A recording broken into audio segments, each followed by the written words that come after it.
Powered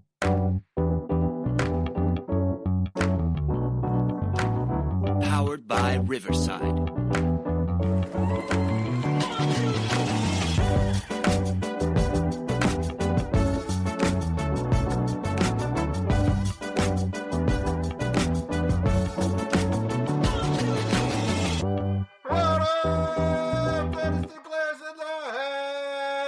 It's the Dynasty front office, and we are building you championships one trade at a time. And I'm your host, Mike Casper, for our 2026 rookie prospect profile.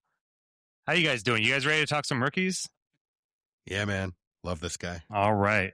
This is the only person I know in this draft, pretty much, besides the top quarterback. So ready to tell you, for you guys to tell me everything about him. So we're going to start off hot. We've got Jeremiyah Love. For those of you that don't know, running back of Notre Dame. He is 6 foot tall, 214 pounds.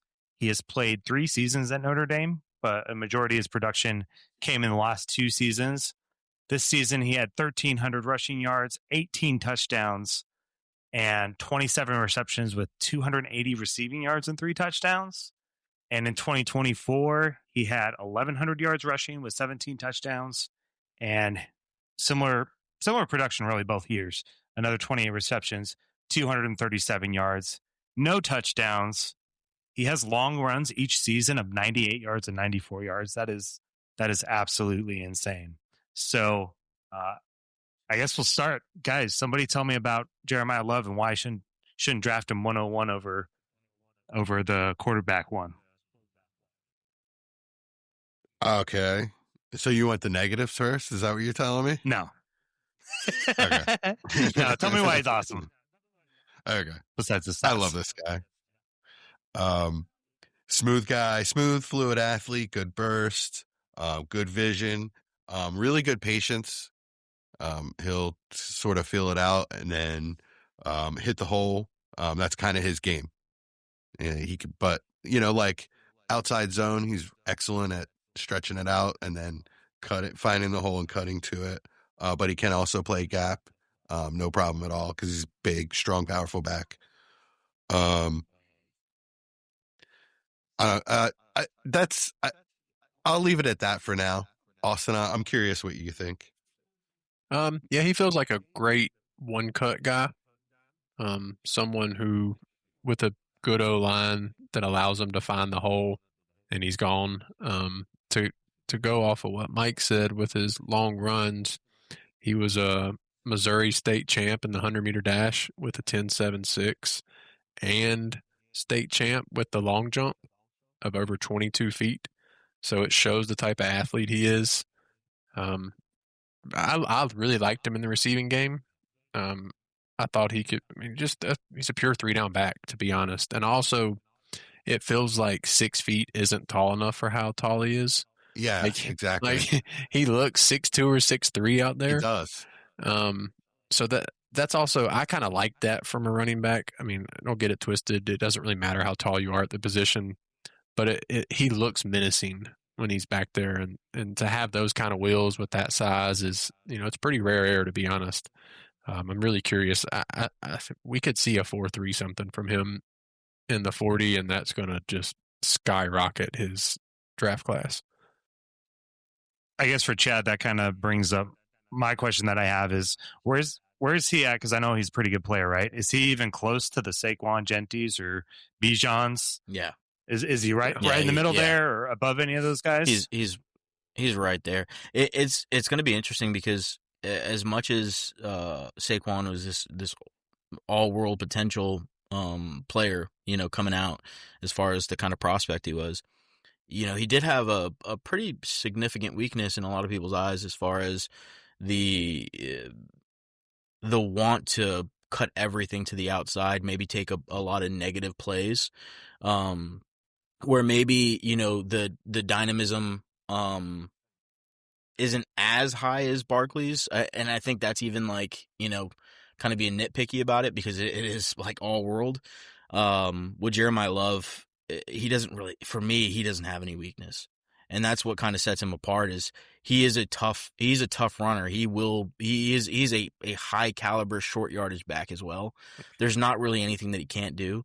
So he might even be safer than a lot of those guys that we talk about when we talk about, the high end running back prospects that we've seen in the last decade. So I disagree that he doesn't have any weaknesses. I think his contact balance is just okay because of the height and the long legs. There are times where you see his knees get knocked together and he goes down, where I think I compared it to like a giraffe or a baby horse or something when we were in our chat. And it's not all the time. It's just a couple times I saw it happen to him. And it's not a huge weakness. It's just a little something. And then the other thing is that he's not like a 1 foot cutter. You know what I mean? His wiggle is just okay.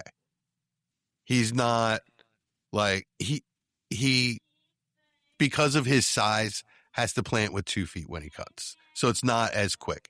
Saquon Barkley's like so superhuman in that way. You can't expect guys of that size to be able to cut like Saquon, which he doesn't.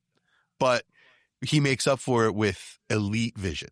So he has that kind of patience. We talked about this I hate to even bring it up, but we talked about this with Caleb Johnson quite a bit last year, where he had that patience and the vision and then wait for the hole to open up and then hit it. I wonder, I expect it to translate no problem, but we did just see it not. You know what I mean? I think Caleb Johnson is a different story, though. I think he was just a player that wasn't ready for the NFL. But that's it. That's all I can say as far as weaknesses. He does have good hands.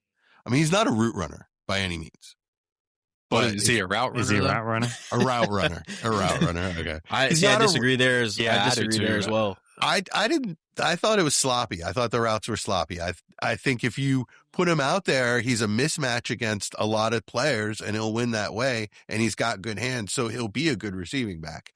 But I think what you're calling weaknesses are not weaknesses. You're saying he falls short in certain categories of the elite players, and that is a weakness. It's not a weakness. It's just every part. If that was his game, if every single part of a player is in that elite category, they're like, lock on Hall of Fame players. Like, right. Yeah. True. Which for him, I literally don't think he has a weakness. I mean, you can argue maybe the frame and maybe say, okay, he could put on some more, mass, but even that's just kind of nitpicky because he fights with the mass that he does have, and he is a decently sized player. Yeah, I feel like he sheds blocks, sheds tackles really well. So like, absolutely, even at what I think it's 215. I mean, sure, 5 pounds may look better on him, but I don't think he struggles in the strength department at all. And I mean, you were talking about contact balance, but I feel like the way he sheds blocks does so well in his contact balance. I mean, excuse me. Yeah, I agree. I said it again. Sheds tackles. He does break tackles. Absolutely. And Chad, you're 100% right. And it's with his feet more than his hands. So to me, that's contact balance. Okay. You're 100% right. Maybe they're not weaknesses. These are just things that aren't elite about him. Things that if he were not to hit, because nobody's 100%, if he were not to hit, this would be why. Yeah. So for me, it's one of those things where I just want to, put this out there that like and obviously Jesse's not, comparing him to Caleb Johnson, but there is nothing that Caleb Johnson does as good as anything that there was just that one. There's just a style similarity. It's the only. I thought Caleb Johnson was a plotter. That one vision attribute. That's all I'm saying. No, he doesn't have nearly the burst or the explosiveness. Top end. Yeah, speed. I just want to highlight that this is a player on a completely different planet than your average running back prospect. Like it's not something that's close. I shouldn't have brought that up. My real comp for him is bigger James Cook. That's kind of what I see out of him. And he's also faster, actually. Yeah. Like top end speed. He's so fast. Mike's mentioned one of the long touchdowns was the USC game this year. He had, so I'm watching all of these games and I'm like, he's so bursty, he's so explosive. When am I going to get to see the long speed? It wasn't happening for him. The blocking wasn't there or whatever. And then against USC, it exploded all over me. And then he had a one-handed catch downfield, and it was a hell of a game for him. It was yeah, for me, like I see if Josh Jacobs was an even better athlete, is what I see. Okay, I like that. Okay, is there? Okay, Josh Jacobs is like shorter and more compact, but okay. Now, so I don't think he said he looked like him. I'm talking about their game. Okay, gotcha. So I got a question for you guys. So some owners from last, rookie draft might be a little bit scared off of Genty, right? Because went to a not great situation, and let's face it, like we still think he's a great talent, just did not have the fantasy production anyone would have expected. Is there anywhere you're worried about him, or you thought about maybe you're worried he would go to and maybe struggle similarly to Genty, or is there anywhere you'd love to see him get drafted? Oh, see what I did there? I didn't even mean to do that. I think the Raiders are the worst team I think I've ever seen. Like the ever. Jets are trying to be close. Yeah. We can't give him. We can't give. That's got to be the Jets. I'm fine. I hate the Raiders probably more than any team, but I don't know, man. That Raiders team. The Jets don't literally have Breeze, so the Giants are one of the right? worst teams. The Giants are one of the worst teams in the league, and we blew them out. Like it wasn't even like. We could have put up 50 points on them. It was bad. Yeah. I mean that Raiders team is absolutely abysmal. They do nothing well. So they have a ton of cap space, second most cap space in the league. So there's stuff there for Genty. Every position or every team can get a lot better really quickly in the league. But there's not a team out there that I'm terrified of. For Jeremiah Love, the way I think Love is landing spot proof, but I wouldn't love if he went to the Titans. I would rather they built up their line and had some blocking for him first. But as far as Genty goes, I have no worries. Well, just imagine, we don't know who the head coach is going to be, but just imagine if it's Stefanski. How do you feel about him now? Yeah, I like any running back Stefanski's coach. Yeah, that's exactly. True. Yeah, that's fair. I don't think there's a team. What about you, Austin? Nah, my ideal spot's the Saints. Yeah, that would be a good spot. I think him with Kellen Moore would be very desirable. I think that's where I saw him mocked actually in a ESPN mock draft today that I was looking at. So the heir apparent to Alvin Kamara, right? Yeah, cool. How high do you guys think he'll go? Or what's his range for you guys? From what I've seen, it looks like 10 to 25. It's kind of what I'm seeing in the NFL draft, something like that. I don't think he makes it out of the first, but he doesn't seem to be anything like a top 5 pick. I think he's a top 10 talent, but won't go that high. I think he will. It'll depend on how he tests. I thought he might. If he tests in them low 4.3s and has the agility numbers with it, I mean, you absolutely could see a team go top 5 with him. Yeah, I think somewhere like Washington could be an interesting spot. Kansas City, another place, could be really interesting. That'd be great. I don't think he falls that far, but that'd be nice. Yeah, and we don't want to. Oh, and they're middle. Kansas City's 9. Oh, wow. Yeah, we don't want him behind Breece Hall anyway. That's true. Yeah. But yeah, even I know we all love Chase Brown a little bit here, but Cincinnati could be interesting too. That would be such a crusher. That would be crushing. Yeah, but I get it. Yeah. All right. What else do our listeners? It would be Why do you guys think it would be crushing?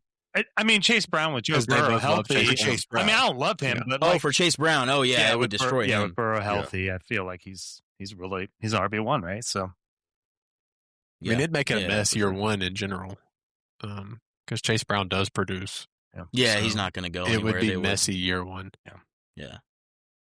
Yeah, my note on him as a receiver is that he can line up in the slot. They line him up in the slot sometimes and beat LBs, but needs considerable polish as a route runner. That's a good word you said. I mean, I just disagree on it. I think as far as as far as running backs go, I think he's immediately towards the top of the table if we're ranking route runners in the NFL. This day one. Wow. Okay, we disagree there. I'll have to look up specific examples and send them to you. I do think that he can play in any scheme, though. He's definitely versatile enough. They used him in both gap, end zone, inside zone, outside zone, no problem. I don't think there's like a scheme problem anywhere in the NFL. No, I'd love to see him the way Bijan was used this year. I would love to see him in that style offense. Love to see it. Any modern back really fits that, Yeah, true. All right. Well, what else do our listeners need to know about Jeremiyah Love?